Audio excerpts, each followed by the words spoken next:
Bienvenue, bonsoir à tous. Dans l'actualité ce mardi 28 décembre, on parle économie avec l'UEMOA qui veut améliorer le niveau de mise en œuvre de ces textes communautaires, principalement en matière de concurrence dans l'espace UEMOA. La Commission nationale de la concurrence a réuni à Abidjan les différents acteurs impliqués. On va s'intéresser aussi au marché financier, une niche peu exploitée par les investisseurs de l'UEMOA. Il joue pourtant un rôle à savoir mobiliser efficacement l'épargne, créer plus d'activités économiques et attirer des capitaux étrangers. À la vulgarisation de la bourse devient aujourd'hui une nécessité. Sécurité routière pour des fêtes de fin d'année sans accident. Le ministère des Transports et l'OSER multiplient les activités de sensibilisation. Les conducteurs, les passagers et même les piétons sont invités à s'approprier les meilleures pratiques en matière afin d'éviter les accidents. Et puis élection présidentielle en Gambie, la Cour suprême a rejeté ce mardi le recours du candidat malheureux Ousseynou Darbé qui accuse le vainqueur Adama Barrow et ses partisans d'avoir distribué de l'argent ou des cadeaux dans différents villages pour des votes. Nous sommes toujours aussi ravis de vous retrouver sur RTI 1. Comment améliorer la mise en œuvre des textes communautaires qui régissent la concurrence dans l'espace UEMOA? La Commission nationale de la concurrence y travaille. Elle a réuni dans la capitale économique ivoirienne les acteurs impliqués. Lansine Bakayoko nous propose un point de cette rencontre d'Abidjan. Faible niveau d'appropriation de la législation communautaire par les États membres, 2 décennies après l'entrée en vigueur des tests sur la concurrence. C'est le constat fait par l'Union économique et monétaire ouest-africaine, UEMOA. D'où ce programme de sensibilisation initié par la Commission nationale de la concurrence en direction des acteurs nationaux. L'application des règles communes de concurrence constitue donc un des piliers de la construction du marché commun de l'UEMOA et vise à faire en sorte que les avantages de la libéralisation des échanges intracommunautaires ne soient pas amoindris par des agissements ou des pratiques anticoncurrentielles. Ces pratiques anticoncurrentielles sont, entre autres, les abus de position dominante, les ententes et les aides d'État. Des pratiques qui entravent la réalisation de l'union douanière, levier essentiel de l'intégration et de la construction effective du marché commun de l'UEMOA, tout comme la régulation des activités des entreprises privées, mais également des sociétés d'État. C'est le lieu aussi de rappeler à tous les opérateurs qui exercent sur le territoire national que la Commission de la concurrence est ouverte à leur égard et elle est prête à réceptionner toutes les plaintes qui viendront de la part de ces entités-là afin de les analyser et de voir si on peut leur apporter une réponse satisfaisante. La législation communautaire sur la concurrence est composée de règlements et de directives qui visent à protéger le consommateur, à lutter contre l'inflation et à promouvoir la compétitivité internationale. On reste dans l'espace UEMOA pour parler du marché financier. Il reste à ce peu très peu exploité par les investisseurs. Pourtant, l'intégration d'obligations ou d'actions au patrimoine permet d'amortir les chocs au plan économique tout en apportant un supplément de performance.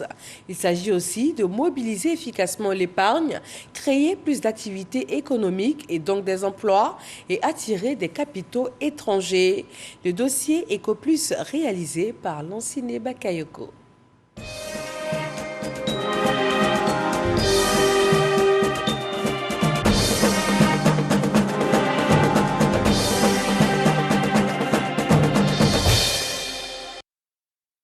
Des affiches publicitaires aguichantes et des promesses de gains intéressants. C'est sans doute ce qui motive Bernardin à vouloir investir en bourse. Agent dans une petite société d'édition, il a toujours regardé la bourse comme un monde d'initiés. Je m'intéresse davantage à la bourse maintenant parce que je vois que son épargne ou son investissement est en sécurité en fait. Toutefois, je note quand même qu'il y a un mystère autour de la bourse en Afrique, dans ma région, dans la sous-région. Et c'est ce qui fait que je continue donc de chercher à comprendre davantage. Aujourd'hui, séance de sensibilisation conjointement organisée par la Bourse régionale des valeurs mobilières et une organisation de la société civile à l'intention des entreprises, des particuliers et des jeunes curieux d'en savoir sur le fonctionnement des marchés boursiers. Il faut travailler à ce que plus d'entreprises de notre union viennent sur le marché par différents canaux. Les privatisations, les sorties de fonds de private equity et évidemment les admissions volontaires. Il faut plus de sociétés. Il nous faut plus d'acteurs. La bourse doit être démystifiée. Démystifier la bourse, voilà le gros travail auquel les institutions liées au marché financier s'attellent. Objectif, convaincre que la bourse n'est pas réservée exclusivement aux professionnels de la bourse, aux traders ou aux financiers, mais qu'elle est naturellement ouverte à tous, y compris aux investisseurs occasionnels. Il ne faut pas avoir peur de la bourse. Il faut se dire simplement que la bourse permet de mieux rentabiliser son épargne, mais même s'il y a des risques, il y a des instruments d'atténuation de risques.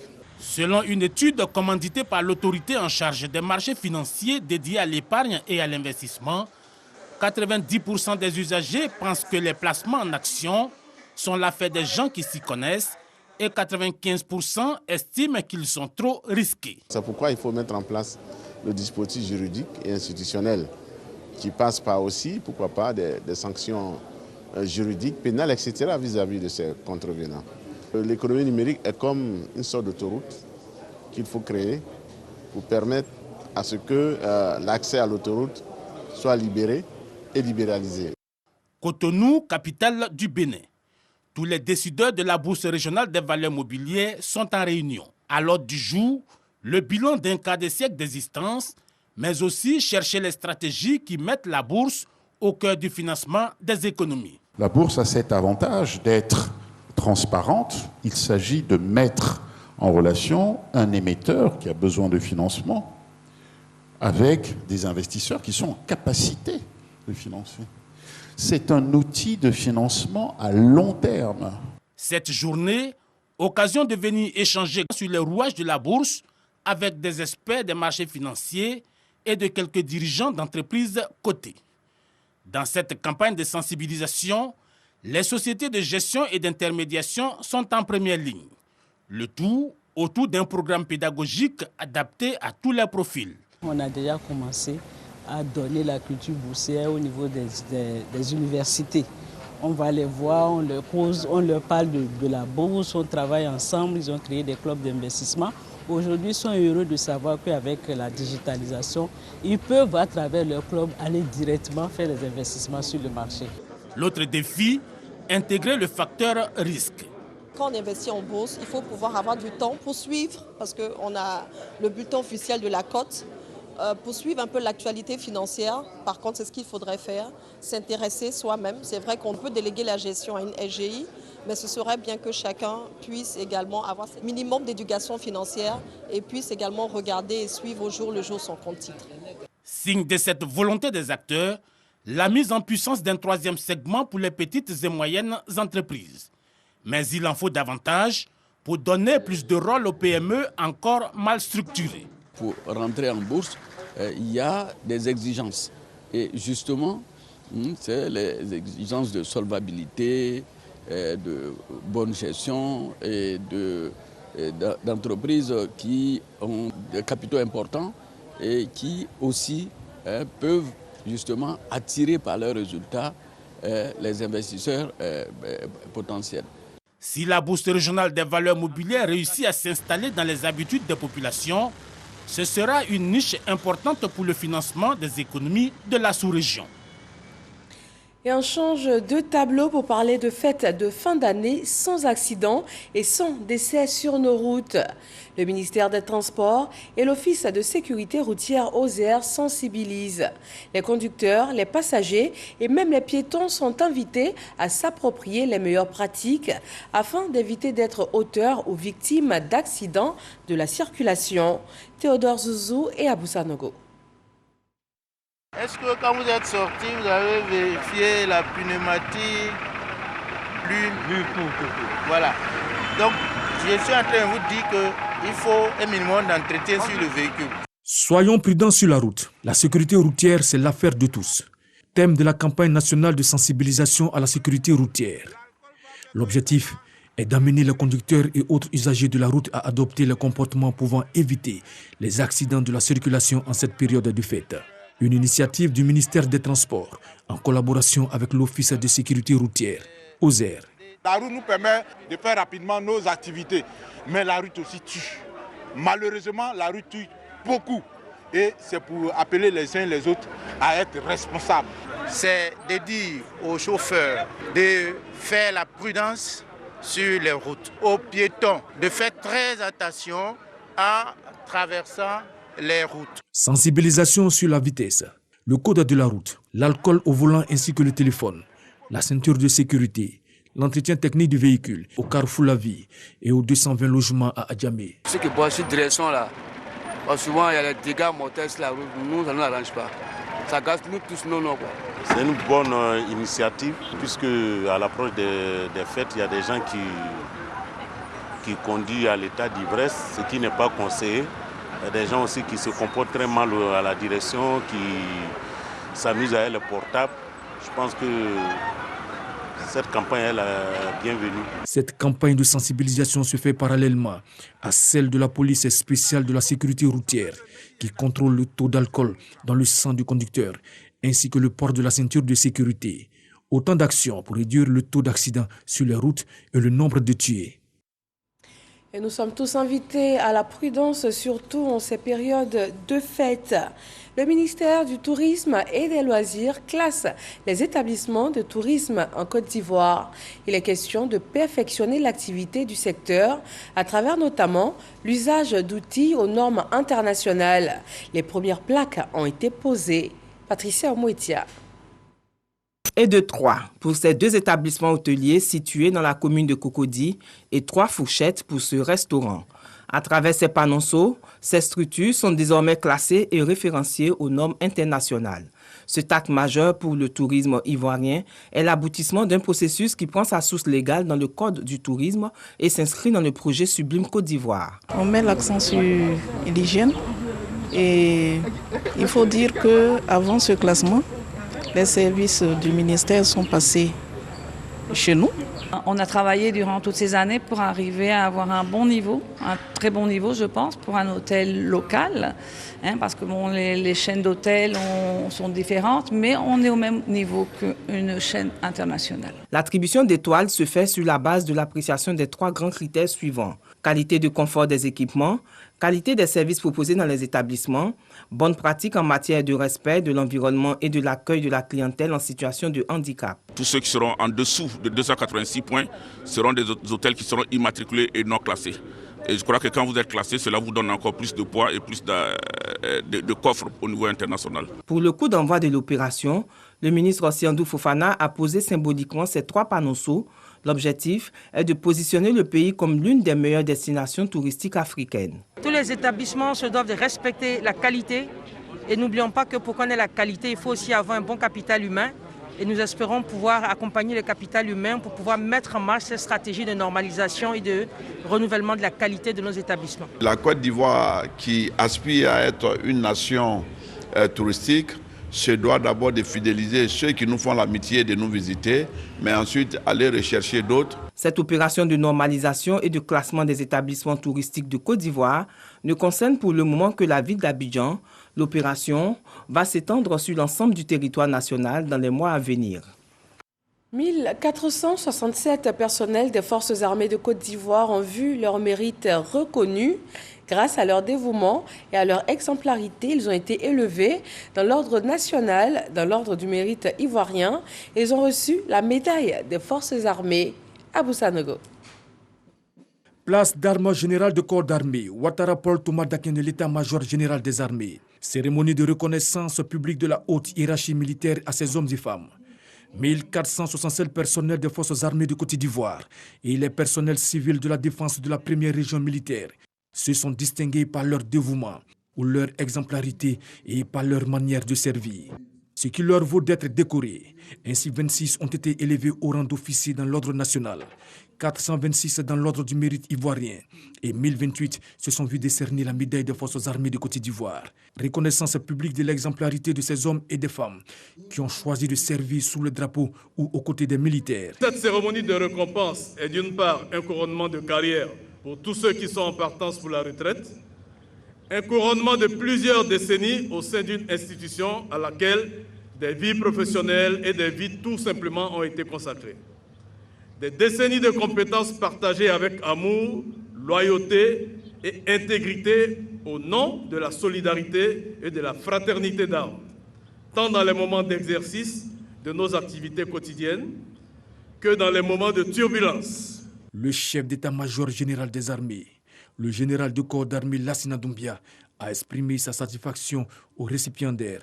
Chers récipiendaires, soyez fiers d'arborer les insignes parce que vous les avez mérités. C'est dire la responsabilité qui est désormais la vôtre, celle de demeurer le modèle que vous avez su construire.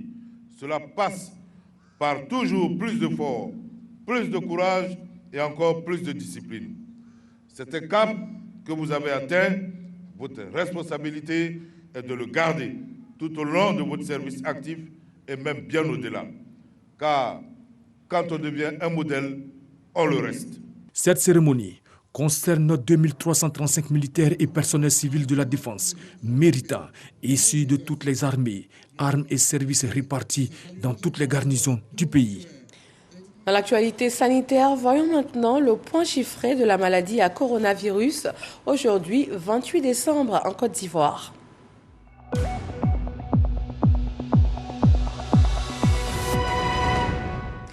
Le ministère de la Santé recense ce mardi 539 nouveaux cas de Covid-19 sur le sol ivoirien, 0 décès, un total de 2971 cas actifs en ce moment dans le pays, avec 707 décès en tout.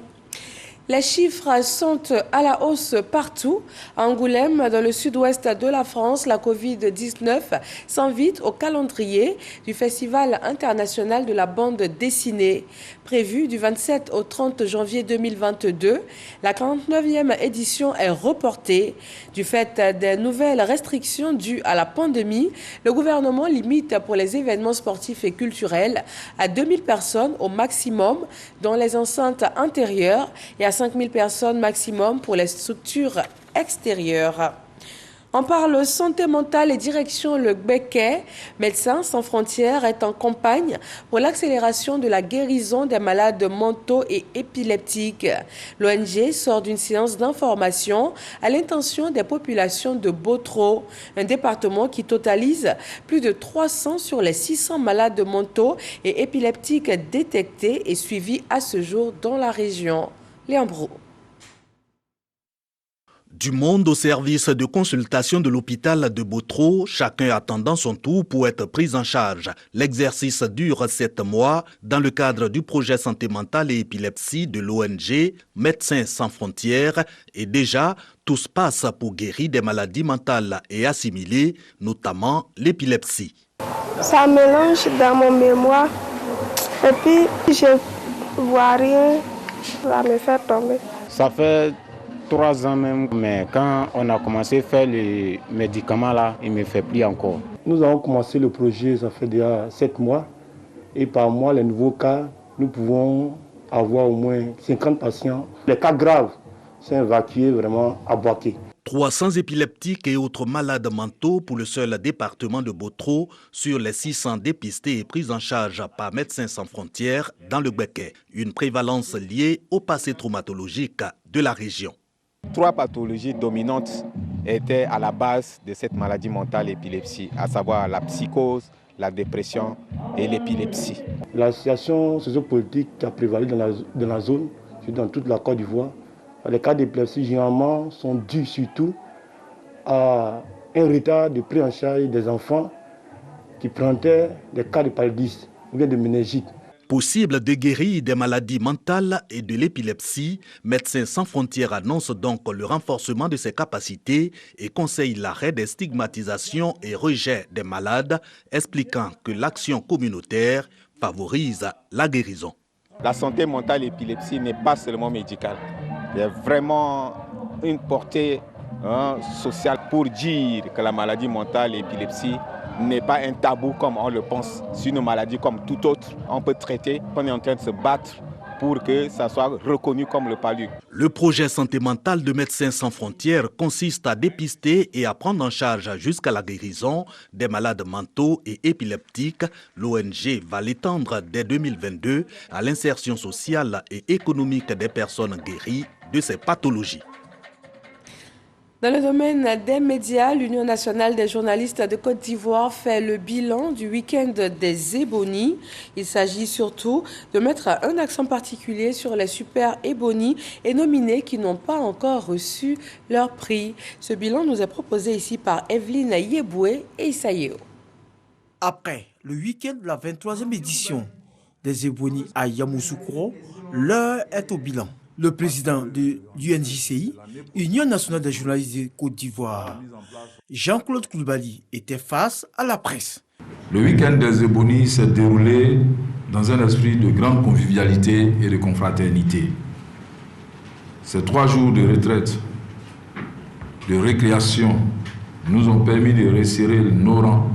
Il y a eu le match de gala entre les journalistes et les forces de l'ordre qui a vu la victoire des journalistes sur les forces de l'ordre, où le fair play vraiment a été au rendez-vous.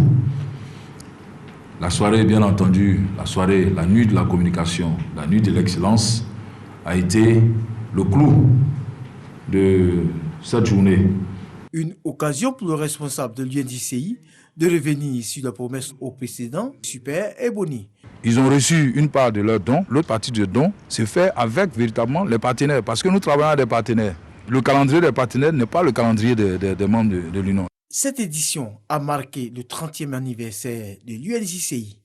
Pour rappel, le prix du Super Ebony 2021 a été décerné à Boussou Madoché, journaliste radio à Djamé.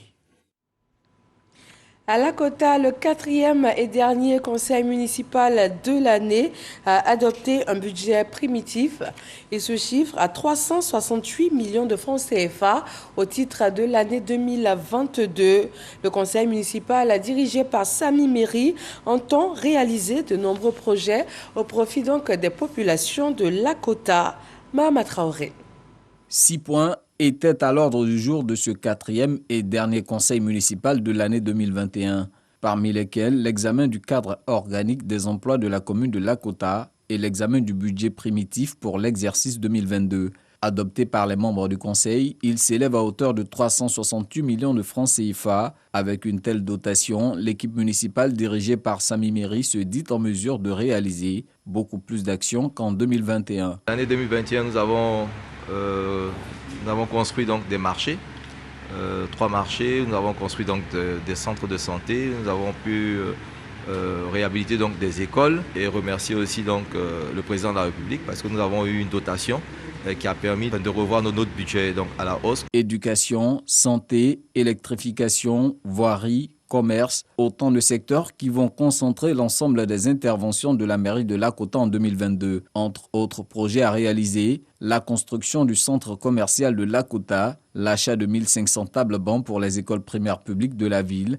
le reprofilage des rues ou encore la construction de la maternité du centre de santé du village de Koudoulili. Des projets qui prennent également en compte l'autonomisation de la femme. Et à ce chapitre, à Alépé, 70 femmes, dont 40 coiffeuses et 30 couturières, bénéficient d'une formation pour une période de 6 mois. La Fédération des ONG de Côte d'Ivoire veut ainsi rendre ces femmes autonomes et leur permettre de se prendre en charge. Isaïo. Avoir un métier et tirer l'essentiel de ses ressources pour se prendre en charge. Beaucoup de femmes y pensent de plus en plus aujourd'hui. Priska est heureuse de faire partie d'un groupe de femmes formées au métier de la coiffure dans ce centre à Alépé, localité située à 40 km d'Abidjan. J'ai dit à mon salon, Et puis j'apprends encore beaucoup de choses, encore de nouveautés ici. Tout comme Pliska, Monique ne cache pas sa satisfaction d'apprendre la couture.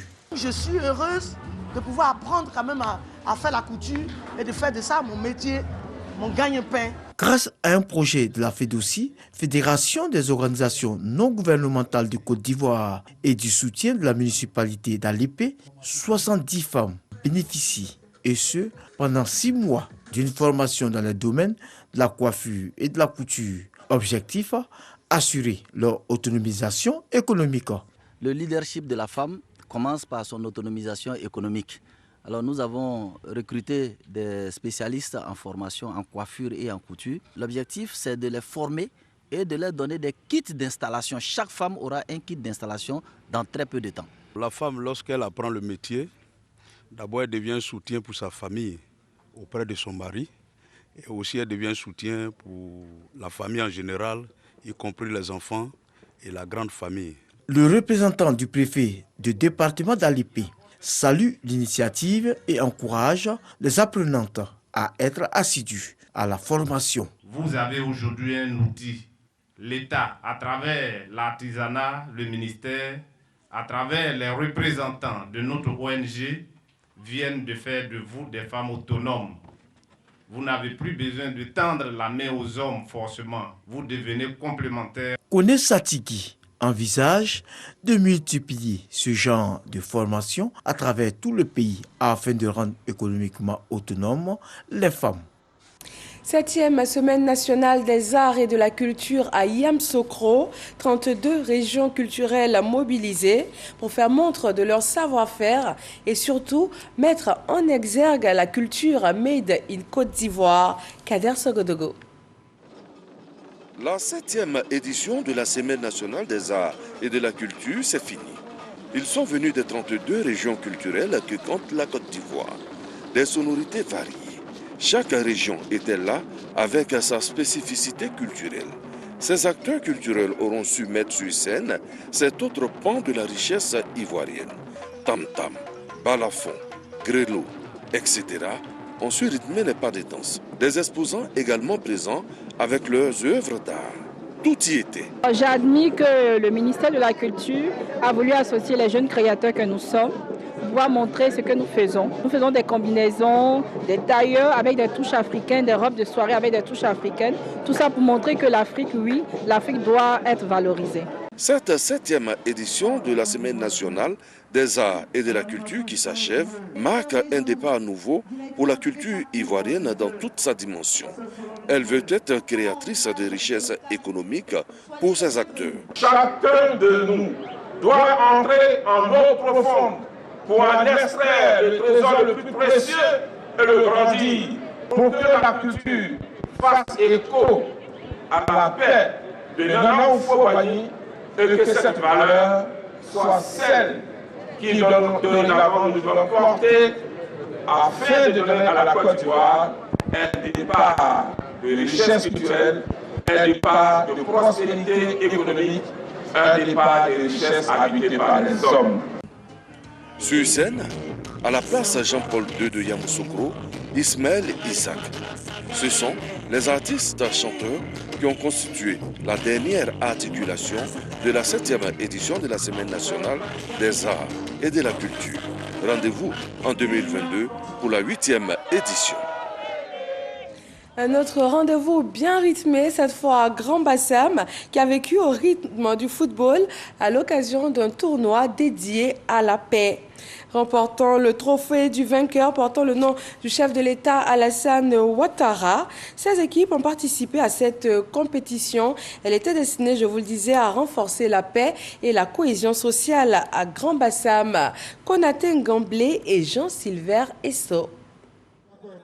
Il est 16h ce dimanche 19 décembre 2021. Le terrain de Maracana du Carrefour Jeunesse de Grand Bassam est plein à craquer. Autorités administratives, élus locaux, guides traditionnels et religieux, personne n'a voulu manquer ce grand rendez-vous sportif dédié à la paix et à la réconciliation. Pour la réconciliation, la cohésion sociale et la paix et l'union entre toutes les communautés à Bassam ici. Donc, vous voyez, avec tout ça, nous sommes dans l'obligation d'être là pour parler de paix surtout le développement de la Côte d'Ivoire. Dans les tribunes, l'ambiance est assurée par les supporters venus pousser leur équipe à la victoire. Au terme d'un match très relevé, Massa FC en blanc s'impose 1-0 face à Congo 3-A. Enlevés de rideau, les éléphants champions d'Afrique 1992 ont disposé de l'équipe des délégués RHDP de Grand Bassam 1-0. Une tribune choisie par les autorités qui ont salué l'initiative des jeunes avant d'exhorter les populations à cultiver le vivre ensemble, la solidarité et la réconciliation, gage d'un développement harmonieux et durable. À l'heure des récompenses, les différents acteurs de cette première édition ont été largement honorés. L'équipe Fair Play, le meilleur buteur et le meilleur joueur ont tous été primés par les ex-internationaux Emmanuel Adebayor, El Hadji Diouf et Asamoah Gyan avant que le capitaine de Massa FC ne reçoive le joyau portant le nom du chef de l'État, Alassane Ouattara, une enveloppe d'une valeur d'1 million de francs CFA des mains de Fidel Sarasoro, patron de la compétition. Débuté le 24 novembre 2021, 16 équipes ont participé à cette compétition destinée à renforcer la paix et la cohésion sociale à Grand Bassam. Rendez-vous est pris l'année prochaine pour la 3e édition. Dernier point de ce journal, la Gambie. La Cour suprême a rejeté ce mardi le recours du candidat malheureux Ousseynou Darwe. Son parti, le United Democratic Party, avait saisi la Cour suprême le 6 décembre dernier. Il accuse Adama Barrow et ses partisans d'avoir distribué de l'argent et des cadeaux dans différents villages contre des votes. Et voilà, merci de vous informer sur RTI 1. Restez connectés à l'actualité via rti.info et très bonne fin de soirée à tous.